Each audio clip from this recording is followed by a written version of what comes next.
कधी असं झालंय का? तुम्ही एखाद्या व्यक्तीवर इतका विश्वास ठेवता, की तुम्ही स्वतःला पूर्णपणे त्याच्यासमोर ओपन केलं.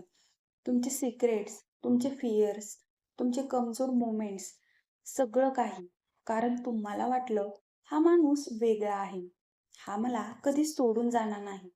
पण एक दिवस तोच माणूस तुमच्या आयुष्यातून निघून गेला आणि जाताना तुमच्यातलं काहीतरी कायमचं तोडून गेला. रात्री 2 वाजता तुम्ही फोन हातात घेऊन बसलेले असता. तिचा लास्ट सीन पाहता. ऑनलाईन होता, पण रिप्लाय नाही. तुम्ही मेसेज टायपिंग करता, पुन्हा डिलीट करता, पुन्हा टायपिंग करता, पुन्हा डिलीट करता.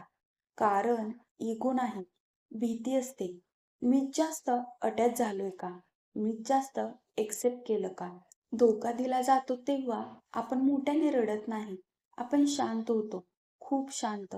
इतकं शांत की लोकांना वाटतं आपण ठीक आहोत. पण आतून सगळं बदललेलं असतं.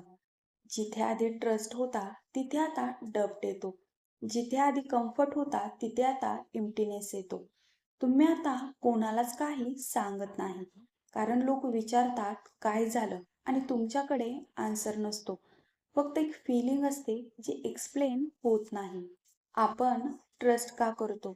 कारण आपल्याला कनेक्शन हवं असतं. आपल्याला कोणीतरी असं हवं असतं ज्याच्यासमोर आपण मास्क काढू शकतो. पण आपण एक मिस्टेक करतो. आपण ट्रस्ट बिल्ड करत नाही. आपण ट्रस्ट देतो आणि तेही खूप लवकर. आणि मग तुम्हाला दुखतं ते त्याने धोका दिला म्हणून नाही.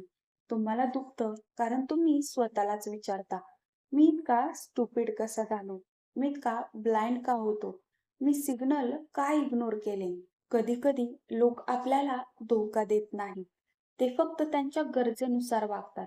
जेव्हा त्यांना आपली गरज असते, तेव्हा ते येतात. जेव्हा त्यांना गरज नसते, तेव्हा ते दूर जातात. आणि आपण त्या टेम्पररी अटेन्शनला परमनंट समजतो आणि त्या बदलाला धोका म्हणतो. तुम्ही नोटीस केलं आहे का? सेम टाइपचे लोक तुमच्या आयुष्यात येतात आणि तुम्हाला हर्ट करतात.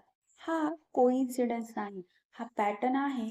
कारण तुम्ही सेम टाइपचा ट्रस्ट करता. तुम्ही नोटीस केलं आहे का? सेम टाइपचे लोक तुमच्या आयुष्यात येतात आणि तुम्हाला हर्ट करतात. हा कोइन्सिडन्स नाही. हा पॅटर्न आहे. कारण तुम्ही सेम टाइपचा ट्रस्ट करता. लोक तुम्हाला हर्ट करत नाहीत. ते फक्त तुमच्या एक्सेप्टेशन्स पूर्ण करत नाहीत आणि आपण एक्सेप्टेशन्सला रिॲलिटी समजतो. धोका दिल्यानंतर तुम्ही बदलता.